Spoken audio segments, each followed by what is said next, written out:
All right. I'm if it's okay, I'm just gonna. I don't know if anyone's familiar with Solid. I'm gonna give a bit of my world beyond components talk. It's kind of introduction. It kind of has all the major ideas that I like to talk about when I talk about Solid, and it gives us a little tour of signals and the code and stuff behind it. So hopefully it's a good introduction for you all. Should I just get started? Sure. Okay, cool. Yeah, fire away. Anyway, yeah, I'm excited to talk about signals. I love talking about signals, but more so, I want to challenge your expectation a bit on what the future of web frameworks look like. And I don't mean purely looks. If you've taken a moment to look at SolidJS, you might think it looks a lot like React, and you wouldn't be wrong. So I'm not going to dwell on like trying to sell on features today, nor am I going to dwell on these benchmarks. I like putting the screen up because you get to see Solid way at the front, but truthfully, blazingly fast is a meme at this point. These are too small for you to actually read. I kind of did it on purpose, but I will just say Solid does very well in micro benchmarks, if nothing else. So I'm just going to move on from that. I figured I'd introduce myself a little bit, but I created SolidJS. I did so when working at a startup through the 2010s. I actually started Solid around 2016. That's when I made my first commit, and I've been working on it now for like 7 years. But I've been doing web dev for about 25 years. I learned how to make websites in the 90s for like local bands. I used to play in a band, and basically at some point I decided that I was going to make a framework because I wanted to keep on using the patterns I loved from Knockout.js when React got popular. And somehow that led me to working at eBay on their platform team, working on the Marco framework. And now I work on open source at Netlify, which lets me interact with a lot of really cool projects, including Solid, obviously, but they enable me to work with stuff like Quick and Astro and whatnot. So it gives me good depth into different solutions in the space. Anyway, the reason I bring this up and where I start here is that when people talk about frameworks and stuff right now, everyone's like, there's kind of this conversation that's going on where like, oh, if I'm going to use something that's not React, it's better be 10x better than React. So people are just, people are like, where's this new revolutionary thing? And it's kind of funny to me because a couple of years ago, it was like the opposite sentiment. People were like really angry if you told them you were working on a new JavaScript framework. But I feel like in the last couple of years, that shifted around a bit. But there's this kind of weird nostalgic kind of sense where I'm finding that people are kind of like, for some reason, I keep on hearing this story about how like, we used to develop in jQuery and then React burst on the scenes and just like conquered it and moved, web development forward in one swift stroke. And I mean, that's not really how I remember it happening. History is kind of written by the victors. I feel like that's kind of the state of things that we're in right now. And my memory is more that like before React, there's a time of actually a lot of innovation and exploration, and it was a bit of a mess, but many of the pieces already existed, and React just showed us how to kind of put it together. And by my best estimation right now, we're in one of those innovation periods again. So that brings us to my big headline here, and why I talk about these things is modern frameworks for years have been about components, class components, function components, object components, web components, and for good reason. Components are modular pieces. They let us compose our apps together, and we owe React a lot for this mindset. We had like MVC and MVVM and MVP and MV++ or whatever for years leading up to that, and the real component model, at least in the front end, came in due to React. However, almost in every JavaScript framework, the component has runtime implications. It's tied to their update model and life cycles. And this has led to, in my opinion, like two primary views of the world. Either you got to do this kind of like top-down diffing thing, whether you're using tag template literals or virtual DOM, or you really rely on a compiler to break your code apart. But the thing is, both of these approaches that I've seen have been component-based, and they update top-down. And if you're going to run things over and over again top-down, at a certain point, the work you do does start to matter. It's kind of begs this question: what do you memorize? Like, how do you save work on each execution? And right now, I'm going to steal a few slides from ReactConf 2021, where they introduced the compiler, because they talked about this exact topic. And your first thought might be like, if you're building something in React, I imagine most people are familiar with React here, but if not, maybe this will make less sense to you, but let's hope you're familiar with React. You set up some state, you have like a handle, like in this case, handle change, which updates with the new to-do. So you basically have some kind of, I think actually this one toggles the to-do in this example, but essentially you have a click handler, you have some state, you map over that state, and you render your to-do list in this example. But the tricky part here is, and if you add any other state updates or something, it doesn't matter what it is, the whole component reruns on any kind of change, because that's the model. It's like a component that reruns. But that's okay, because all this stuff you make, this div, this UL, they're all virtual DOM. They're not real elements. Makes it not as expensive. But the thing is, as you know, we still might want to optimize. And especially as our apps get a little bigger, we might start, passing some visibility filters through and theme colors. And next thing you know, your component starts looking like this. And don't get me wrong, there's nothing wrong with this. When you add all these annotations here, it will update, pretty granularly. You'll be able to like only update the active items in the to-dos, or,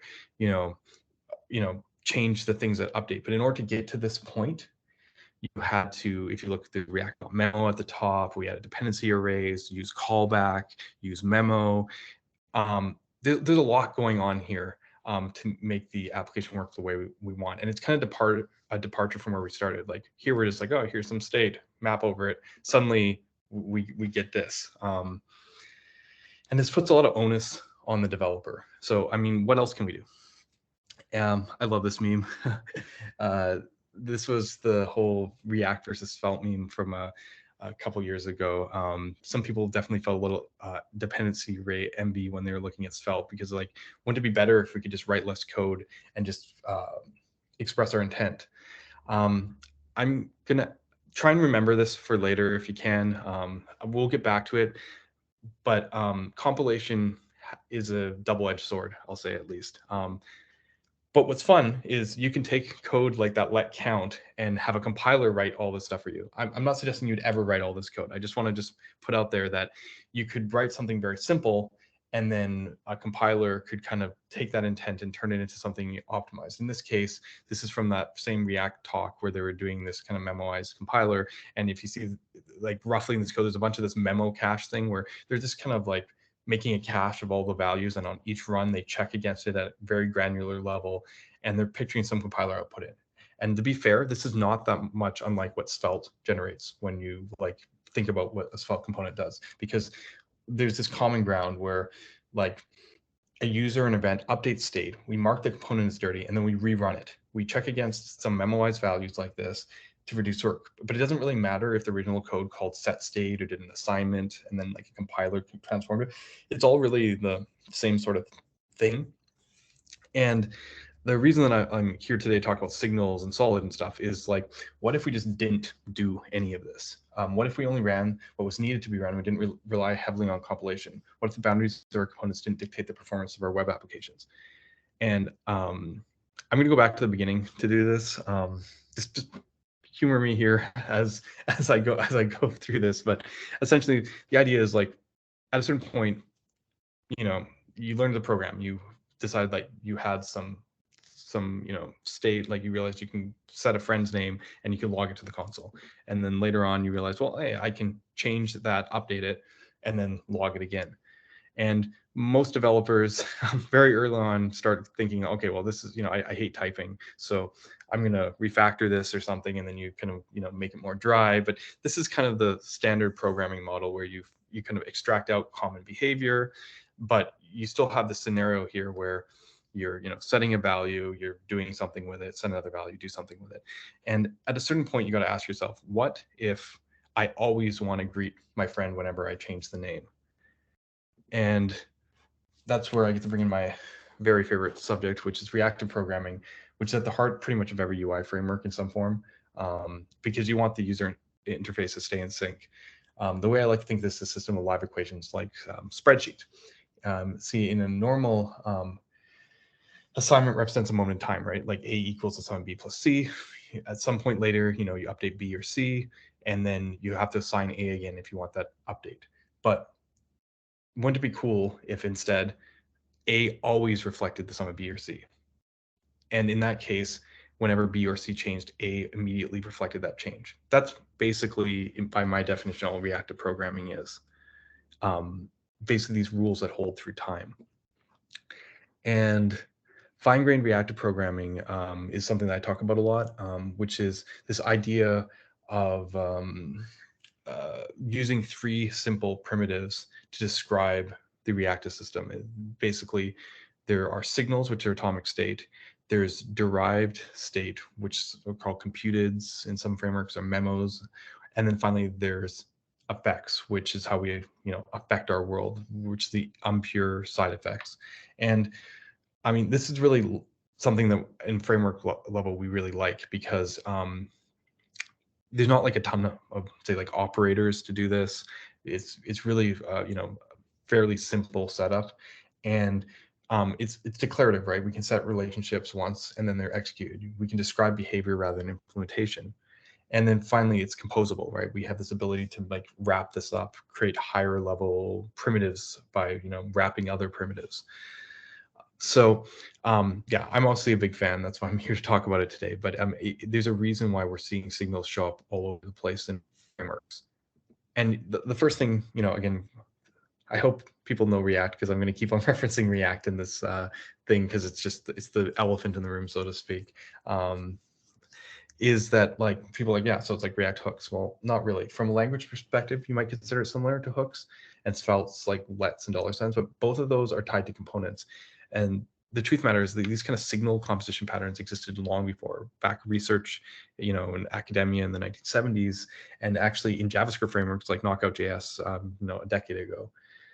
Then the key thing is reactive systems in itself have no connections to rendering or components, and that's really important. But it's probably easier for me to show. So I'm going to go back to our hello world example again. Hopefully everyone's still with me. This is where things get like a little bit technical, but essentially I'm going to introduce our signals, and you can think signals kind of like a primitive, like a promise, like a simple construct in the language that give us some special behavior. And in this case, we're returning actually friend, which is a function that gets a value, and set friend, which is sets a value. So now instead of just assigning a new value, our greeting happens in such a way that I'm passing the function through, but we call the friend as a function to read it, and then we set the new value. And this in itself isn't that interesting, but if we take our greeting function and now kind of reposition into our second primitive, create effect, we now have this thing which will hold the state in its container. And then when we have our effect, what happens is it runs immediately and console logs our friend's name. And then when we update it, it immediately console logs with the new name. And what's really cool about this pattern is it's also transitive, in the sense that we can take, say, an uppercase. For some reason, let's say if we want to uppercase our friend's name. I know these are really like trivial, kind of silly examples, but we can basically just make a function here that calls friend to uppercase, and then we'll call that function inside our effect. And now our friend's name's uppercased. And when we set the new name, we have the same thing happening. And this might be familiar or similar to something you've seen before, but what you're going to notice is there's no components here. There's no dependency arrays. And people kind of wonder how this works. Is it a compiler maybe? And the answer is actually a lot simpler. This is completely runtime JavaScript. And it's actually easier to implement than probably like implementing a promise or something. I had a job interview actually at eBay. They asked me how to implement a promise as one of my interview questions. Like, just start from JavaScript. And this, I wish it'd been a lot easier just to implement signals. So I'm going to do that really quickly, because we can do it in less than 50 lines of code. This is slightly oversimplified for explaining the concept, but you can think of a signal here kind of as like a wrapper over a value here. So we have a read, and I'm using the closure to return the value, and then we can set the next value. And that's like the base of signals. We're going to add some code though that makes this a little bit functional. First of all, I'm going to add a list of subscribers. I'm going to use a set in this case. This is not our exact implementation. This is the oversimplification, but you can kind of see how we can start constructing it. The other thing that I'm going to add here is I'm going to make some global stack. I'm going to call it context, but essentially we need a way of asking, hey, what's on the top of the stack? And the reason we need the stack is for when we get to our effect. Our effect basically takes that function, in our case it was a console log, and it runs it right away. But it actually does a bit of a wrapper. As you can see, it calls execute here at the bottom, but this execute function that runs immediately has a bit of a process behind it. And this loop is basically how all of our reactivity works. So I'm going to focus in on that for a second. Basically, we push itself onto the stack when we start executing. And then we call that function that was provided. So in our case, like that thing that did the console log. So it'll then call upper, and at some point later, it'll call, like inside the upper function call, it'll call our friend signal accessor. And when it reads that, well, we got to do a little bit more code on this side, but it will check the top of the stack. And if there's something there, which there is, we just pushed itself onto the stack, it'll find it and add it to its subscribers list, and then it'll return the value. So by doing this, the signal knows that that effect listens to it, and then it just console logs with the value. When we're done, we pop ourselves off the stack. Sometime later, someone interacts with the app, they set the new value. Well, we'll just update the new value, and this time we'll go through the list of subscribers and call that execute function again. That's what the sub is, right? So we just call the execute function, which again pushes on the stack, reruns, adds the dependency to the list again, and pops itself off. That's basically the whole cycle, and it just does that over and over again. What I'm missing in this example is that we actually clean up between each run. Like we actually store the dependencies on both sides, but it kind of makes the code messier. But what this means is that we dynamically at runtime figure out what the dependencies are and re-execute them on each go. That's signals. That's basically the whole mechanism behind signals: global, variable, essentially, and basically kind of like a virtual stack.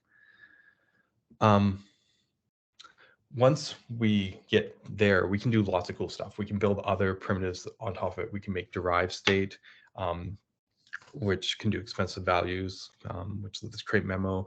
We can use proxies to do like a bunch of nested signals together. Like you have an object that has like every piece of data in it is a signal. We call those stores. And we can even do async stuff where we convert like promises into signals, and we call those resources. And that's how we do stuff like suspense and concurrent rendering and Solid, which I won't really get into too much today. But this is kind of the introduction piece here. And the thing is, so even with this kind of stuff, this probably might look familiar to you if you've ever used Vue or MobX. They are actually signals implementations, essentially. But where we go next is where things get a little bit more interesting, because Solid does a different thing than some of the others because it is not a virtual DOM. So let me show you what I mean for a second. I'm going to do a bit of a live coding demo here to just kind of show you what I mean here. And the funny thing is, whenever we teach signals, we always start from that like console log the thing example. But we don't have to only use effects to console log. We can do something a little bit more substantial. We can say, I'm just going to use some DOM APIs. We can go like, we can make a DOM element, and then we can go at document dot get element by ID, and I can just append our h1 to the DOM here. And as you can see, like I'm just using vanilla JavaScript to make an element, and then I'm basically saying this effect, whenever count changes, essentially update its text, and then I set the count to 1, and I associate the DOM. This happens all like immediately, which is why you see count equals 1. So to save myself a little time, I'm going to actually TypeScript happy. I'm going to actually make a button here. So using vanilla JavaScript, I can like create a button element, say click me or whatever, and then I'll add a click handler right on it that says set count to count plus 1. And because we have this effect on the text node, whenever I click count, we have a working counter. So this is just reactivity working plain, like almost jQuery style. And I actually did this demo the other day, and someone was like, wanted me to go to the output tab to prove that there's like no fancy compilation happening here. No, what I typed here is exactly what we get. This is all the kind of runtime. You can picture the signal and effect implementation is kind of similar to what we just showed. But this is where things get a little interesting, because we do have the ability to compile some things, and it's, you know, no one wants to write code like this. So it'd be kind of cool if we could just use JSX maybe for this. We could just kind of go click me, and then maybe use a, it's not too far of a stretch to picture that we could compile something that looked like this back into something that looks like this. I'm going to keep that there for a second just for the visual of it. And similarly, for our H1 element, I could always do this. And again, what I'm going to do, a little bit different here, is like this. And you might be going, well, where did this create effect go? Well, the truth of the matter is, in Solid, we know with reactivity that it has to be a function call. I think I've established that already. So we can actually know that if you call a function or access a property like a member expression in an expression, we can just wrap it in a create effect. Like that's very easy from an analysis standpoint to make that determination. It's not 100% accurate, but it serves our purpose. And with this, essentially, we still have a working counter because this just compiles to this. Again, there's no component here, but we just have, you know, one effect updating that text node whenever we click the button. And again, you probably don't really write your apps like this. So I'm going to kind of modularize, as I mentioned before, you know, developers like things being dry and not repeating itself. So let's pretend that we want to, you know, reuse this functionality. And I'm, instead of doing that, I'm just going to call counter function once. It's just a function, and I'm going to spread it in here, and I'll use prettier. And now we're just calling it, returning this array, and then actually this is a little bit messy. So I'm going to inline it. Putting the array there is kind of unnecessary, and put it here. So let's clean that up. Now we don't need that. And again, actually, yeah, sorry, I said the array was unnecessary. We can just turn that into maybe a JSX fragment, because what's a JSX fragment but really an array? And if I format the document, okay, it's starting to look better. And then this is a lot of like attached stuff, but essentially we're just calling this function and appending it to the DOM. We can import from SolidJS web. We can call maybe render our counter and mount it on this element, and it's there twice now. And if, let's make sure formats, yeah, so everything looks nice. And this starts to look like something you may have seen before. And sure enough, as I click here, we have a working counter. Even so, this is also a little bit different because I'm going to put a console log right here. I'm going to console log counter in here to really kind of emphasize my point. When our page loads, hopefully you can see this counter here in the bottom, but when I click this like 10 times, this counter doesn't keep on logging. It only logged the first time because, as you already saw, this is just a function we call once. The only thing that reruns is the effect that wraps around that one text node. So yeah, I mean, this obviously is pretty cool because we don't need the diff, and we're just returning real DOM elements. We can take this a little bit further, and I'm going to render two counters. So now I have our same counter component here, but now you'll see that it logs it twice because each one has its own effect that updates that one text node, and each counter runs once. And again, if I click each one, you're not going to see any more console logs because, again, they just each have their own effect. And because of closures and stuff, you created a signal and you closed over the count. Each one has its own state, and each component, let's call it, runs once. But where this gets a little bit more interesting, and it should be kind of obvious, perhaps, sorry, is that if I were to just hoist the signal out of our function, now we just have all instances of counter referencing the same signal. And because this has nothing to do with components, we just created global state management. This is all the same change mechanism.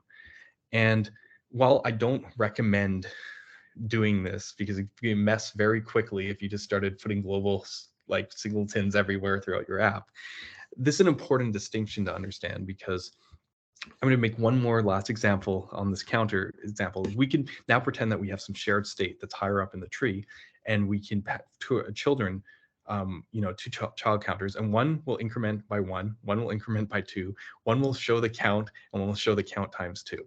Just silly setup again, just to kind of demonstrate my point. But we're using props.children and props on click. I don't know why ESLint is. Don't worry about that. And essentially we console log app and we console log counter. So as you could expect, when the app starts, it console logs app once and console logs counter twice. And again, I'm going to upgrade by 1, up by 2, or 4 if you're times twoing it. And the point is, none of this logs again, because it doesn't matter how many components you have. You can prop drill through 10 levels, use context, whatever. There's only 2 effects on this page. And just like our case before with the upper, it's all about wrapping in functions. Yeah, the part that I'm missing here, that I've sort of cheated perhaps a bit, is how can a parent component call a child component and not update, without rerunning? Well, the trick is the same way that we saw the function and knew to wrap in an effect. For components, we see those props and we wrap them in a getter function. So like our uppercase example at the beginning, all we need is to eventually somewhere down this chain of function calls have an actual signal. And as long as we do that, we basically flatten the tree. We just have the 2 effects in our counters listening up the tree to a point where there is an actual signal that updates. And no component in the middle needs to rerun. Just update the one text node. I suppose the other thing that you might need to know here is, to kind of finish my story, is you can start seeing that we have real DOM elements. So something like this is actually kind of not great. Can you picture that every time the list changed, you had to recreate all the children, like every single list element? That would be very, very expensive. So we do need a specialized helper for like map. We actually have something called map array, which is like a special map signal mapper that's built in Solid. But I decided that components, or in JSX, were kind of the language of composition. So in Solid, we actually just shipped this, and we like this because it's composable. Some people think this is kind of, oh, where's just JavaScript? But let me explain why this is actually just JavaScript. First of all, composition patterns in a lot of frameworks are, use components. Like once you get past the basic language, you need to use components anyways. So we'll pretend now that we need to paginate our list. Well, you go on npm, you download a package, and then you just update your for component with your paginated component, right? Like we're used to this composition. Lists become paginated virtualized, conditions become layouts or suspense or error boundary. It's really the same pattern. And the big thing I want to point out here is, if you don't like Solid's for component, this isn't some compiler trick. You can just replace it with your own for component. This is actually just a runtime mechanism. The only compiler bit is actually transforming the props, like I showed. So what's cool about this is I can actually go back, sorry, too far. I can go back to the beginning, and I actually remade that example from, let me get this a little bigger. I remade that example from that React talk. And what's funny is this is the final fully featured version. I have some state, I have my handler, like I showed before. But this time I'm actually passing from the props. I'm passing through, we have this filter, see, get filtered. And we have a theme color getting passed into the add to do. So this is the final version.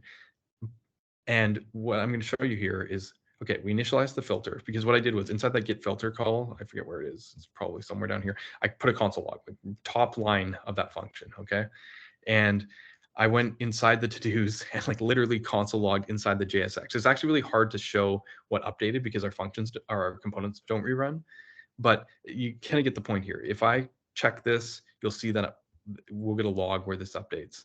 And if I filter, you'll see making one disappear doesn't actually cause any of the check marks to update. The thing disappears, but we call the filter. If I filter back now, we actually have to bring it back. So we actually both call filter again and create an update. But the key part is something like the theme, which comes from above, gets passed through and has nothing to do with our to-do list. Well, playing around like crazy on here does not actually cause any more of these console logs to happen because it's completely isolated state. It has nothing to do with our to-do list. But what's key here is what's not here. There's no use memo. There's no use callback. There's no use ref. There's no react.memo.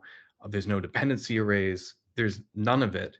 And it's basically kind of like where we started at the beginning, and it's the optimal execution, just by the actual nature of it. And I call this the reactive advantage. Components run once. There's no hook rules or stale closures. Templates compile to real DOM nodes, which is a super low abstraction over the DOM, essentially. Like a div is a div. And state is an independent of components. Component boundaries are for your sake, how you want to organize your code, not for performance. The performance is kind of good regardless. And I kind of want to emphasize that point because it isn't about raw performance and benchmarks. It actually affects the way you, like your DX, how you author your code, because components aren't a consideration anymore for how you're trying to optimize. Component-based runtimes tend to be either lightweight with tons of re-execution like React, or they make component boundaries like the boundaries of the reactivity, which makes them really expensive to add more components. So you usually use large components. But both of these either push you to making you use more or less components for mechanical reasons. And you have to think about like where to put your state to satisfy the framework. For example, too many components, lead to you having to deal with prop drilling, and too few, excessive over execution. And the takeaway I want to put here is that UI tree and state tree should be interwoven. They are very related, but they are not the same thing.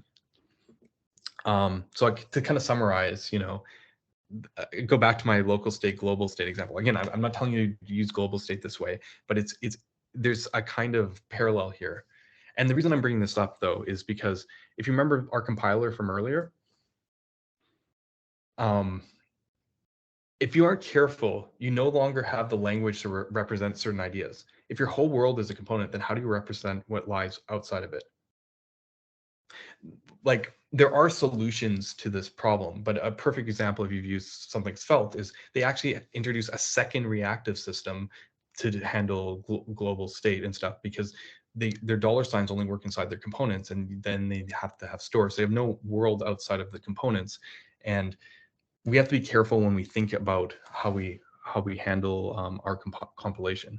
I actually am very excited about this in general as a larger trend. I use Solid today to illustrate it, but this is just the beginning. Reactivity has already been serving as a common language between UI frameworks to a certain point. Solid, Vue, and recently Preact, Quick, Angular, even now, are all using signals. And the funny thing to me is if you squint hard enough, even Svelte and React use a very similar language, right? Count, double count, console, like basically these are just state, derived state, and effects. All the frameworks actually have a very similar language, even if the implementation is different. So to me, this consolidation is exciting. And I mean, there's good reason for it, because powerful primitives at a language level unlock incredible capability in their ability to compose. And I think this makes them an ideal target for compilation or even artificial intelligence. I'm getting a little future forward thinking here, but if you think about it, how far off are we on when we can have a language to describe UI? But I warned you I was going to talk about React here. I think it's important here because I started this talk talking about an auto-memoizing compiler, but now they actually updated it. It's now an auto-reactivity compiler. It isn't only because memoization is insufficient to solve the performance consideration. It's that implicit memoization is hard to explain the mental model. So to me, there is more of a convergence even when you're thinking of a language level, because I've got this really kind of straw man type argument thing, but pretend this is some magic compiled component that just works in React. But you decide that inside each of these, like calculate subtotal, calculate tax, you put a console log. So, and what this is doing is like taking a list of items, calculating the total, and then running it to some like federal tax and then some kind of local, maybe state tax. I live in the U.S. these days. You can see that affect my my example. I am Canadian. And tell Slack to be quiet. Sorry about that. Maybe that was Discord. Anyways, my point is, if you were thinking this was running top down and you put a console log, you might expect 3 logs. But my point is, if let's say you change the state tax rate, what would you expect to rerun in this fancy compiler world? Because maybe if you're thinking top down, you'd expect each to run. But what I'm getting at is, would you be surprised if only calculate tax reran, like only that function? Like, how would it determine, only this needs to run? Well, the answer is, you go, that's the only thing that depends on the state tax. You change the state and change the state tax, you only need to recalculate, or sorry, the state tax rate. You only need to recalculate the state tax. You don't need to recalculate the subtotal or the federal tax. And to me, this is really interesting, because the only way to really explain this in a logical sense is that the dependencies have changed. And in a sense, this automatic dependencies in this case, you might even describe it as being reactive. So I think this is why we're seeing this change of language, because it's actually harder to start thinking about things top down when you're invisibly memoizing and like calculating stuff. Like it makes the mental, it's kind of a departure even on the mental model side. And so my argument here is, like, if we're going to go this way, why not just apply it beyond component boundaries? You've seen that used to great effect in Solid. We just kind of built out, a compiler by hand. But this code is actually from Vue announced that they're working on a new compiler called Vue Vapor. And if you look at the pseudocode for Vue Vapor, well, it's basically what we were just implementing just in our example a few minutes ago. They're basically building a very solid like compiler, but it has other applications as well. I've been talking about the cost of components now for quite some time, but we've been seeing stuff applied in really cool new ways. Components that need to rerun means you need all the JavaScript in the browser, even after server rendering. And this reboot, known as hydration, when a server render application starts up, is largely a function of our component model. We did not have this problem with jQuery. But if we can get rid of the runtime components, you can also eliminate hydration. This has been realized by a lot of multi-page app frameworks for a little while. Marco, Quick, and we've recently been exploring the space. In our latest work with Sol's meta framework, Sol's Start, our focus has been a bit more on client-side routing. That's been a really key focus for us. But the reason for this is single-page apps scale linearly. I did a comparison a few years ago.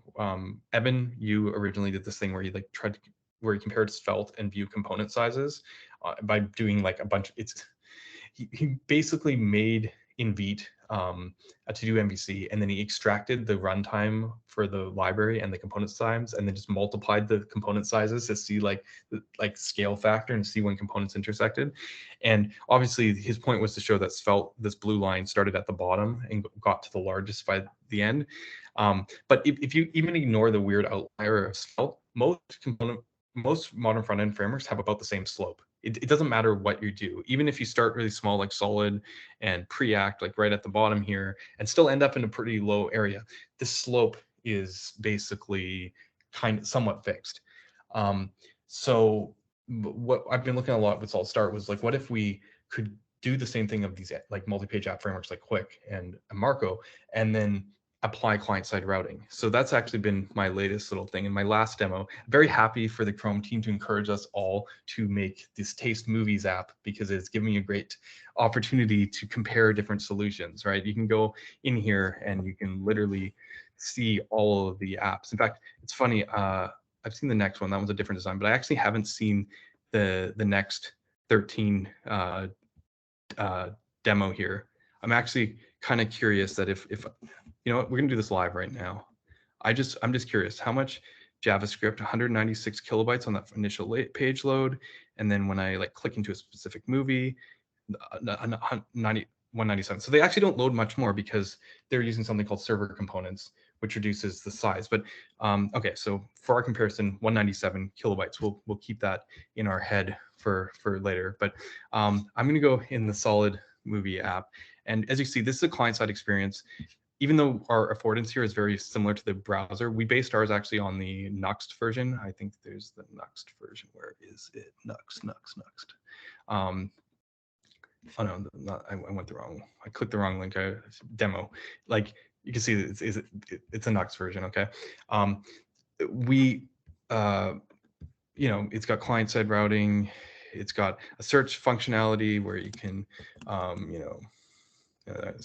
we go, Super Mario movie. Anyways, my point is we can basically have this client-side experience, but what we've been playing around with, similar to server components, what if we could, let me go network tab. Oh, I'm already on the network tab. Let's do XHR. Let's move around a bit for a second. I'll show you what I'm doing. What if we could ship HTML over the wire and then only load the JavaScript for the interactive parts of the page, because we don't really scale on size. If you saw from our compiler, what we do is we clone DOM nodes. So when we hydrate or wake up our page, we actually, if the HTML is already there, we actually don't need to send most HTML. It's only the interactive parts, like the signals that we need to send. And what this lets us do, which is really quite interesting, is we can do nested routing. You see these silly outlets in here where we can just swap in HTML from the server and only load minimal JavaScript. And what I mean by that is, let's do that same exercise we did a second ago with Next.js, where we refresh our main page, 13 kilobytes, and then we click in. Well, it's still 13 kilobytes because we didn't need any new components. So there we go, 13.4 kilobytes for this interactive experience. And this is really cool because this is kind of like, yes, the site is mostly static, but this is kind of an order of magnitude kind of difference of where things are going. And just for comparison, so you understand, is normal solid start not using this new island routing mode, which is still in experimental, like in our beta release, it'd probably be like Svelte. We'd be coming in about 30 kilobytes. But I did that exact thing. I opened the page and clicked into the details and just saw how much JavaScript. We saw in Next 13, it was 197 kilobytes. Next 12, it's actually 190 kilobytes. So for some reason, the server component version is actually larger. Not sure why, maybe they'll update it. But even Nuxt or Angular or Lit are in these ranges. And truthfully, if you go look at Astro version or whatever, you'll see about 15 kilobytes. If you look at Quick, I think you'll see about 20 kilobytes. But those ones don't have client-side routing. So like, it is possible, what I'm showing here is for us to get the same size as the MPAs with client-side routing. So that's very exciting to me, because I think that's a game changer in the way we can approach having interactive apps, but ship the least amount of JavaScript.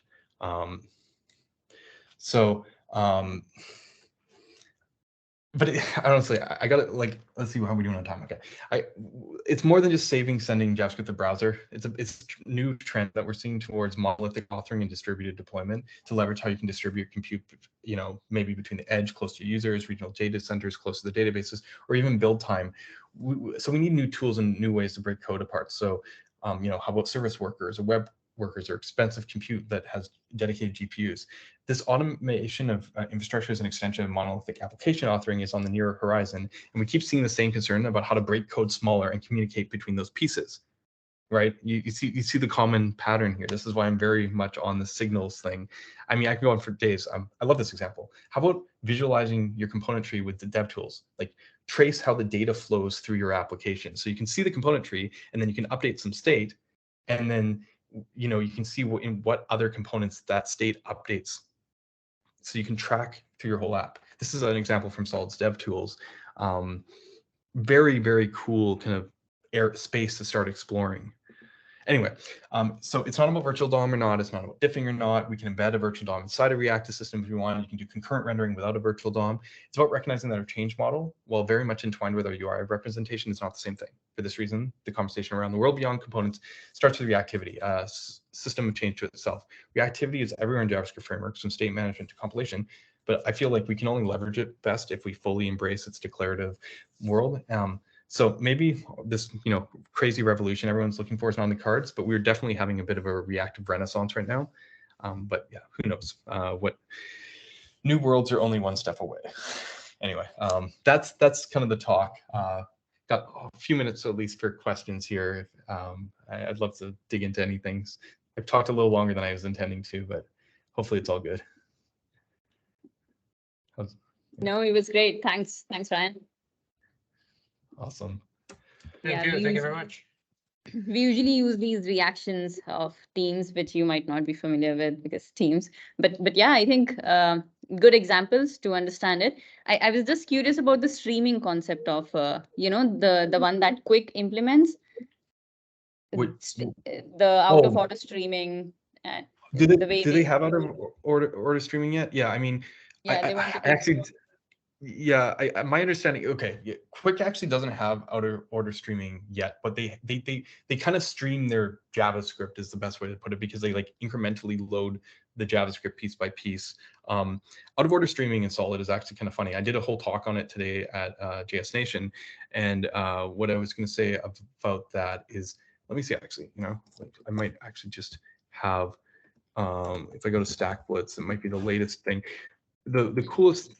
Oh, I'm in incognito, right? Because I was getting the sizes without my browser extension. Let me see if just a second. If I open a Chrome tab that is not an right, it's this one. Sorry. There we go. If I open a tab here and kind of jump in, what's cool is with apparently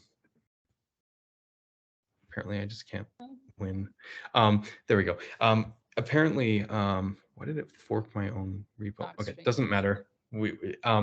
What I wanted to show is that essentially, if you have a setup with suspense and transitions in here, and in this case, I've wrapped a suspense boundary around our router, and then if we go to a specific route page, and I've put in a couple resources, I've just got some lazy loading fake John Lennon Beatles information, and then put in like a nested suspense boundary around it. This, what you're seeing right here in this example, is out of order streaming. The header and footer are actually in the part of the initial page load.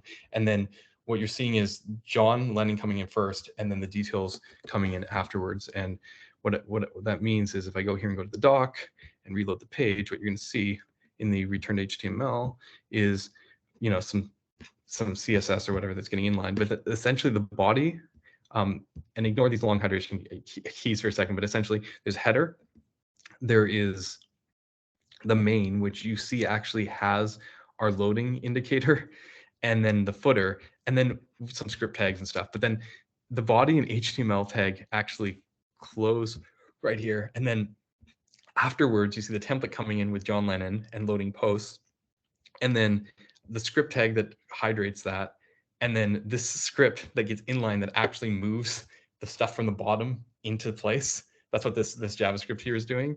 And then another template that comes in with the rest of the list, again, the data to hydrate it, and then it calls that same function again to move it into place.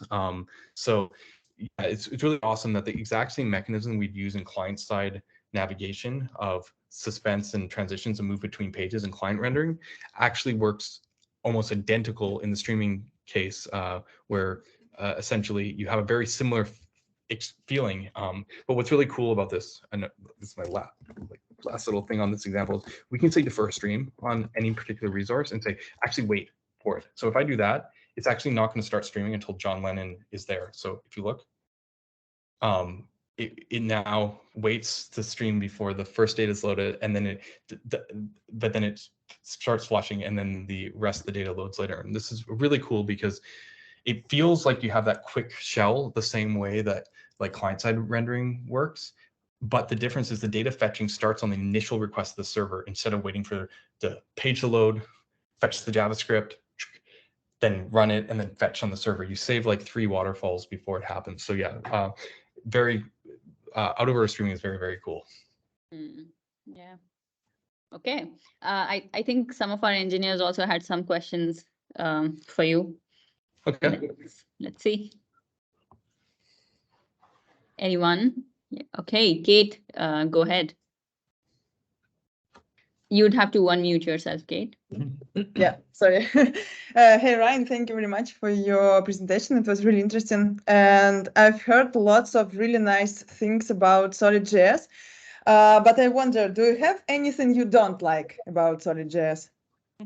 Yeah, that's an interesting one. Yeah, I mean, otherwise we wouldn't find places to improve. One of the things that I do want to improve on is this resource API. I'm very proud on us releasing the like data fetching for suspense so long ago. Like we released suspense and out of our streaming everything about 4 years ago. But I feel like I might have made some decisions prematurely.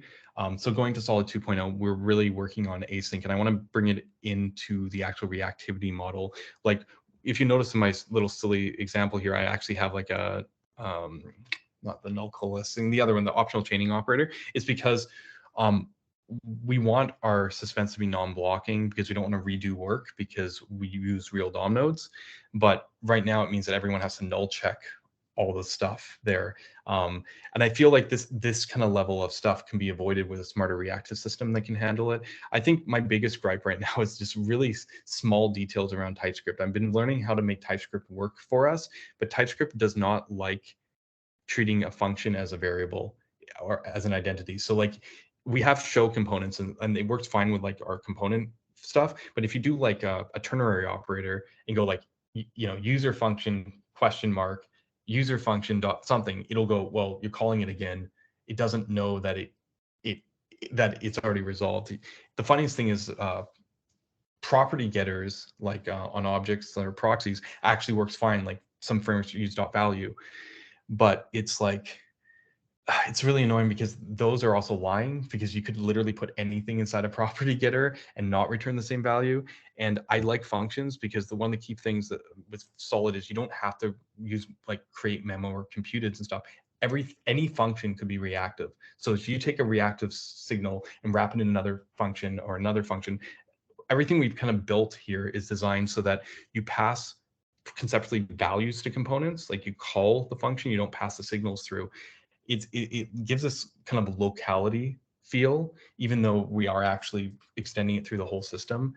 So from a design standpoint, I think it's like really nice and clean, but things like TypeScript aren't always our friend in this scenario. Even stuff like a div is a div in Solid, try and tell TypeScript that.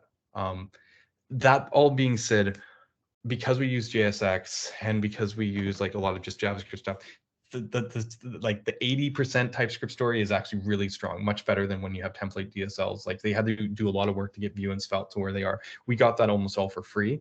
It's like the last like 10% or whatever on the TypeScript side that's just like, I don't know if they'll ever give us a solution for it.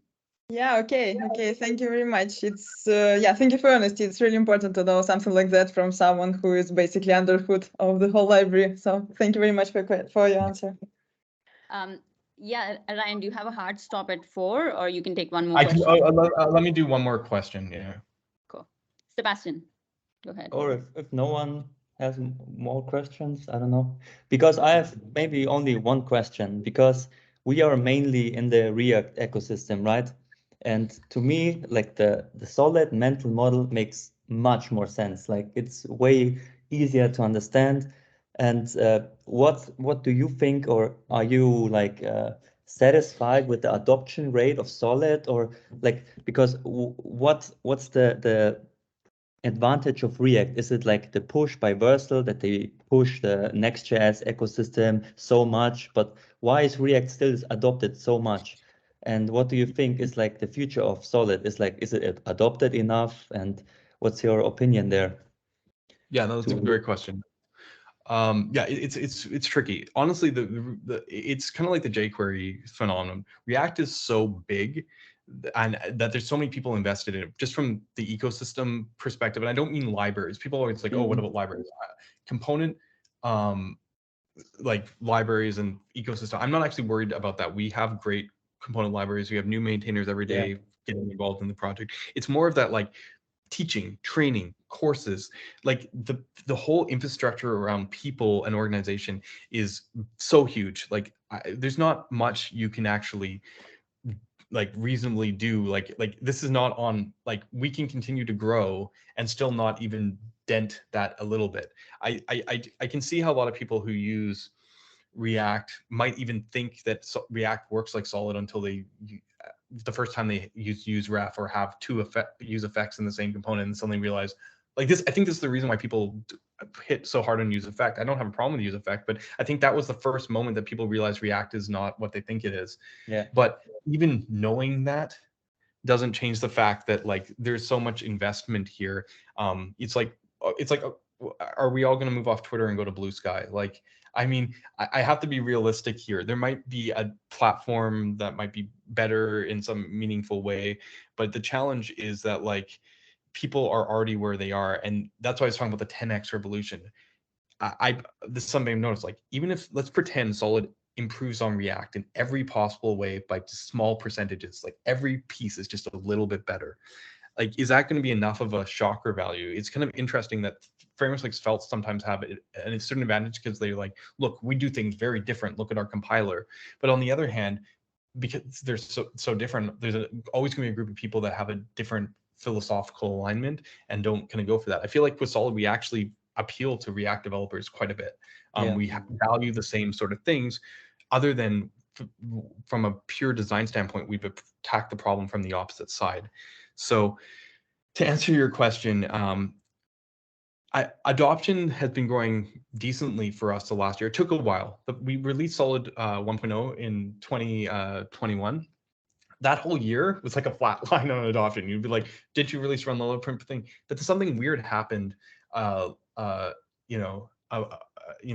the following year in 2022, about the summertime. Stuff just started ramping up a little bit, and it's been kind of going steadily since then. I'd love to get like another shot in the arm, but it just seems like we're seeing real adoption starting to come in, real customers coming in. I was talking about silly Twitter clones that people will probably never pick up. Post.news is built completely in Solid Start. They have 700,000 users, or at least signups. I don't know if people are using it daily. It's got the same problem as Blue Sky, let's say. But like, we're starting to see adoption, but this is a very slow process because it's going to take companies that have some kind of performance need consideration. We're reading a lot of the really unique cases where people have a specific need. We're seeing some larger companies using us internally for their tooling and stuff. But it takes a whole other level to get to a point where you have like React training, like where you like the conference scene, there's so many people invested, make their livelihood in React.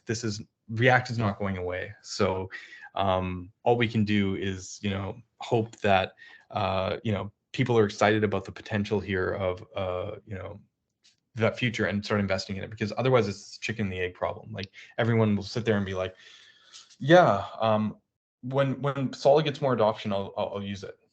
Like, if you listen to that statement, it's something that I almost have to ignore, because all you have to just do it, or you don't do it. That's fine, but like at a certain point, things happen or they don't happen. Yeah, I think we'd love to give it a shot, but I think we are using single SPA for our micro frontend architecture, but that doesn't support SolidJS yet. Do you think that's single SPA, which is a top level router for micro frontends? Do you know of that? I'm not familiar with that one. Yeah, that might be one of those things that takes a bit. It depends. Like, yeah, there's a lot of integrations on certain things that we obviously don't have. Yeah, single SPA, I'm not familiar with that one. Yeah, I mean, it'd be interesting to see what that's about. But yeah, no one has come and told me about that one, so I'm pretty sure no one's actually worked on that. Yeah, I saw one more question from Julian. Do you want to take that? Sure. Only if you can have. All right, perfect. So I'm gonna be quite brief, right? Even when it comes to frameworks, one of the two big things I'm kind of noticing when it comes to being a developer, right, is the raw performance of it as a clear advantage, and then you're gonna have something like the experience of being able to use it, right? What I'm seeing with React, for example, or with other frameworks, is that as a developer, it's very easy to make some mistakes, which at some point are going to be very, very big hits, right? And you're going to take that fall. And then you have like use callback, use memo, and it's just like trying to patch it. So when it comes to what you've presented here, it seems like you've been able to decouple completely the state. And so the UI is not going to suffer when you're going to make stateful mistakes or something like that, right? So taking something like that in mind, I would be quite interested. What would be more important in the end? Because in the end, we, the engineers, are going to build the products which are going to be performant. So what's more important, the performance of the framework or the ability of the tool to make the developer not make mistakes, right? Because Solid right now kind of pitches the fact that it's harder for me to make mistakes, which in result I can build better products, right? Right, and it's an interesting one because I didn't cover it in this talk. There is one rule in Solid. There is one mistake you can make, but if you make that mistake, your app immediately breaks. So like I think it's pretty noteworthy. It stops updating. Solid, it is possible to lose reactivity. This is the got you.